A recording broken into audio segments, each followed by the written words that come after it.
এখন সবচেয়ে বড় খবর হয়েছে ধর্মেন্দ্র প্রধান যে শিক্ষামন্ত্রী উনি পদত্যাগ করছেন।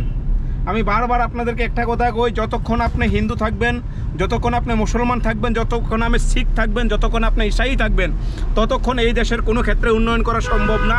সেটা প্রমাণ করছে এই বিজেপি সরকার। আমি আজকের দিনে আপনাদের কইতে চাই, এই যে সিজিপির আন্দোলন, সিজিপির যে প্রটেস্ট, যেভাবে প্রটেস্ট হয়েছে সারা ভারতবর্ষব্যাপী, সকল অংশের মানে জাতি ধর্ম বর্ণ নির্বিশেষে সকল অংশের মানুষ যেভাবে প্রতিবাদ করছে, এই ধর্মেন্দ্র প্রধান যে শিক্ষাক্ষেত্রে অনৈতিক শিক্ষাকে ধ্বংস করার জন্য যে পরিকল্পনা চালাইছে বিজেপি সরকার, যেই ধর্মেন্দ্র প্রধানের পদত্যাগের জন্য বিগত প্রায় 1 মাসের উপর থেকে যে ধর্ণা চলতেছে যন্তর মন্তরে এবং সারা রাজ্যব্যাপী সারা দেশব্যাপী, আজকে সেই যে গমান্ড যে অহংকার আসলো সেই ব্যক্তি আজকে পদত্যাগ করতে বাধ্য হয়েছে। কারণ সেকালে সকল অংশের মানুষ, হিন্দু মুসলমান শিখ ঈসাই বুদ্ধ খ্রিস্টান সকল অংশের মানুষ জাতি ধর্ম বর্ণ নির্বিশেষে এক সুরে আওয়াজ করছে উনার পদত্যাগ আর পদত্যাগ করতে বাধ্য না। এটা হচ্ছে একতা শক্তি, এটা হচ্ছে আমাদের জনগণের শক্তি।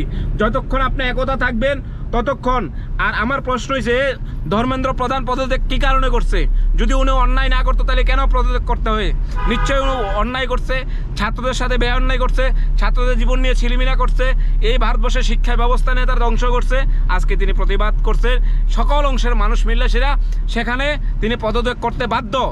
এবং কি আজকে এই হুঁশিয়ার যে আগামী দিনে যারা এই শিক্ষাক্ষেত্র নিয়ে, স্বাস্থ্যকেন্দ্র নিয়ে সারা রাজ্য না সারা দেশব্যাপী যে এই ধরনের স্বৈরাচারী শাসন চালাইব, যে ধর্মের নামে আমাদেরকে বিভক্ত করব, জাতের নামে আমাদেরকে বিভক্ত করব, তাদেরকে ঠিক এভাবেই পদত্যাগ করাইতে বাধ্য হবে এই দেশের জনগণ। এই দেশের প্রত্যেকটা নাগরিক চাই দেশের উন্নয়ন হোক, আগামী ভবিষ্যতের সুরক্ষিত হোক, শিক্ষা ব্যবস্থা উন্নয়ন হোক, স্বাস্থ্য ব্যবস্থা উন্নয়ন হোক। আর আজকের দিনে এই ধর্মেন্দ্র প্রধান যে পদত্যাগ করছে, ওনার পেছনে আমি আজকে কইতাছি যেই কিছু ইংরেজের বীজ, ইংরেজের বংশগত যারা আছে এই দেশের মধ্যে যে বিজিবি করে, তারা বিভিন্নভাবে হিন্দু মুসলমান করে সে এটাকে বিভ্রান্ত করার চেষ্টা করছে, জাতিগতভাবে বিভ্রান্ত করার চেষ্টা করছে, বিভিন্নভাবে তারা করছে। আমি তাদের কাছে হুঁশিয়ার করতে চাই, এই দেশের জনগণ, এই দেশের আগামী প্রজন্ম যদি ভুল করেন, যদি আপনি মনে করেন যে তারা ধর্মে বিশ্বাসী, তারা যদি অন্ধ ভক্তের মতন আচরণ করেন, তাহলে আপনি ভুল আছেন, আপনি আরেক জগতে বসবাস করেন। আজকের এই যুব সমাজ, এই দেশের যুব নাগরিক, এই দেশের আগামী ভবিষ্যৎ ধর্মে বিশ্বাসী না।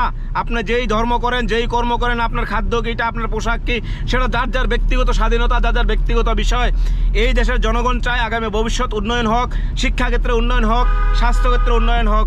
আমি ধন্যবাদ জানাই সারা দেশব্যাপী সকল অংশের মানুষকে, যারা প্রত্যক্ষ কিংবা পরোক্ষভাবে এই আন্দোলনের সাথে জড়িত আসলেন, যারা আগামী দিনের জন্য এই ভারতবর্ষের মানুষ এটা প্রমাণ করছে যে আমরা যত কিছু হোক আমরা এক, আর আমরা এক যখন হই কোনো কিছুই আমাদেরকে অসম্ভব না, সবই সম্ভব। তাই যারাই ক্ষমতায় আইবেন, যেই সরকারি ক্ষমতা আইবেন, যার হাতেই ক্ষমতা দায়িত্ব অর্পণ করা হইব, জনগণের কল্যাণে কাজ করতে লাগবো, জনগণের হিতে কাজ করতে লাগবো। যদি আপনার যেমন স্বৈরাচারী করেন, ধর্মেন্দ্র প্রধানের মতো আপনারও ব্যাজ্যুতি হয়ে সেটা ইস্তফা দিতে বাধ্য হইব, পদত্যাগ করতে লাগবো, আপনারও বাধ্য করাইবে এই রাজ্যের মানুষ, এই দেশের মানুষ। এটা একদম অক্ষরে অক্ষরে মাথার ভিতরে ঢুকায় রাখেন। ধন্যবাদ সবাইকে।